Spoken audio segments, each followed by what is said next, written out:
नमस्कार, खबर एक्सप्रेस में आप सभी का स्वागत है। नजर डालते हैं अब तक की बड़ी खबरों पर। रूस के खिलाफ लड़ाई में यूक्रेन के राष्ट्रपति वोलोदिमीर जेलेंस्की ने इंटरनेशनल फोर्सेस से मदद मांगी है। इसमें मध्य पूर्व का देश इजरायल भी शामिल है। प्रेसिडेंट जेलेंस्की के यहूदी होने के चलते यूक्रेन के लोग इजरायल से एक तरह का जुड़ाव भी महसूस करते हैं। ब्रिटेन की डिफेंस मिनिस्ट्री ने मंगलवार दोपहर एक बयान जारी कर कहा कि रूसी फौज ने तमाम हथकंडे अपनाकर देख लिए, लेकिन वो कीव में आगे नहीं बढ़ पा रही। यूक्रेन की फौज और आम लोग उसके सामने दीवार बनकर खड़े हैं। यही वजह है कि रूसी फौज अब तोपों का इस्तेमाल कर रही है। इधर साउथ कोरिया ने भी यूरोप की तर्ज पर रूस के 5 बैंकों पर प्रतिबंध लगा दिया है। रूस का यूक्रेन पर हमला लगातार जारी रहा। इस बीच ऑपरेशन गंगा के तहत यूक्रेन में फंसे भारतीयों को वापस लाने का मिशन जारी है। यूक्रेन में फंसे 218 भारतीयों को लेकर एयर इंडिया का 8वां विमान हंगरी के बुडापेस्ट से नई दिल्ली के लिए पहुंचा था। केंद्रीय स्वास्थ्य मंत्री मनसुख मंडाविया ने यात्रियों को रिसीव किया। इससे पहले एयर इंडिया की 7वीं फ्लाइट 182 भारतीयों को लेकर मुंबई पहुंची थी। ऑपरेशन गंगा के तहत अब तक 8 फ्लाइट से कुल 1836 भारतीयों को देश वापस लाया जा चुका है।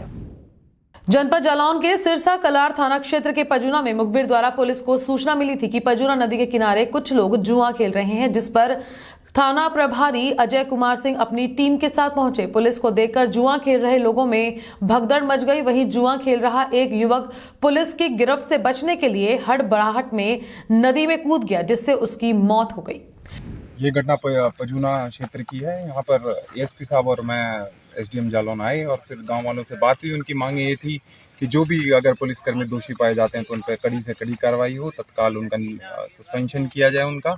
तो एएसपी साहब ने ग्रामवासियों को समझाया, सीओ सिटी, सीओ जालौन भी मौजूद रहे, तो उनसे बात करके पोस्टमार्टम के लिए बॉडी भेज दी गई है। और जैसा ही पोस्टमार्टम में जो भी पोस्टमार्टम की जांच के बाद पाया जाएगा और जो भी दोषी पाया जाएगा उसके खिलाफ सख्त से सख्त कार्रवाई करी जाएगी। एसपी साहब और डीएम मैडम के भी संज्ञान में बात है। उन्होंने भी आश्वस्त किया है कि जो कड़ी से कड़ी कार्रवाई, जिसकी भी लापरवाही होगी उस पर अमल में ली जाएगी।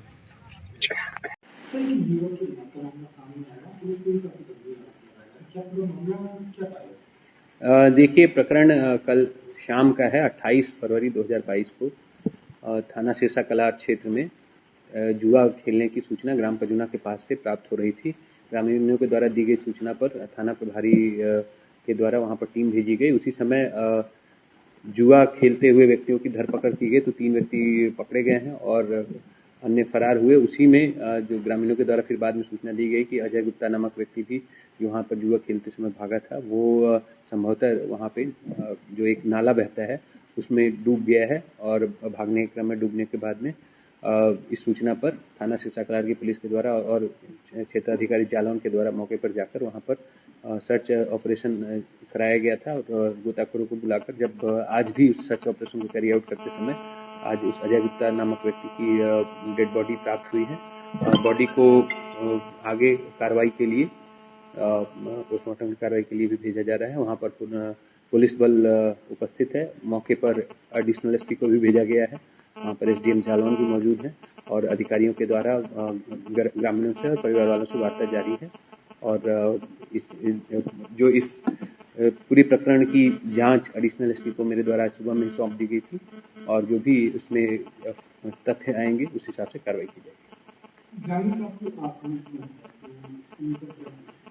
देखिए, ग्रामीणों से हमारी वार्ता भी हुई है फ़ोन के माध्यम से और लोगों को बताया जा रहा है कि ये जो हादसा हुआ है उसमें अगर किसी की भी कोई लापरवाही सामने आती है तो उनके खिलाफ भी कार्रवाई की जाएगी, सस्पेंड भी किया जाएगा उनको और आगे विभागीय कार्रवाई भी की जाएगी। जालौन में दबंगों के कहर से परेशान एक महिला न्याय के लिए इधर उधर भटक रही है। न्यायालय के आदेशों की धज्जियां उड़ाई जा रही है।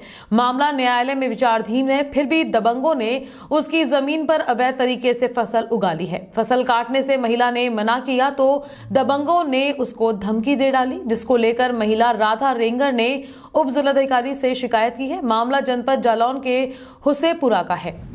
द्वादश ज्योतिर्लिंगों में अग्रणी और पर्वत राज हिमालय की गोद में बसे भगवान केदारनाथ के कपाट खोलने और पंचमुखी जल विग्रह उत्सव डोली के उखी मठ के कैलाश रवाना होने की तिथि महाशिवरात्रि पर घोषित की गई है।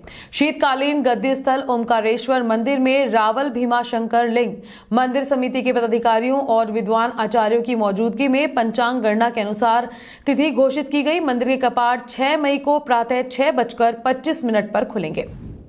आईसीसी महिला वर्ल्ड कप का आगाज 4 मार्च से न्यूजीलैंड में होगा। पहला मुकाबला न्यूजीलैंड और वेस्टइंडीज के बीच खेला जाएगा। वहीं दूसरे मुकाबले में बांग्लादेश की टीम साउथ अफ्रीका से भिड़ने वाली है। टीम इंडिया अपना पहला मुकाबला 6 मार्च को पाकिस्तान के साथ खेलेगी। खबर एक्सप्रेस में इतना ही। नमस्कार।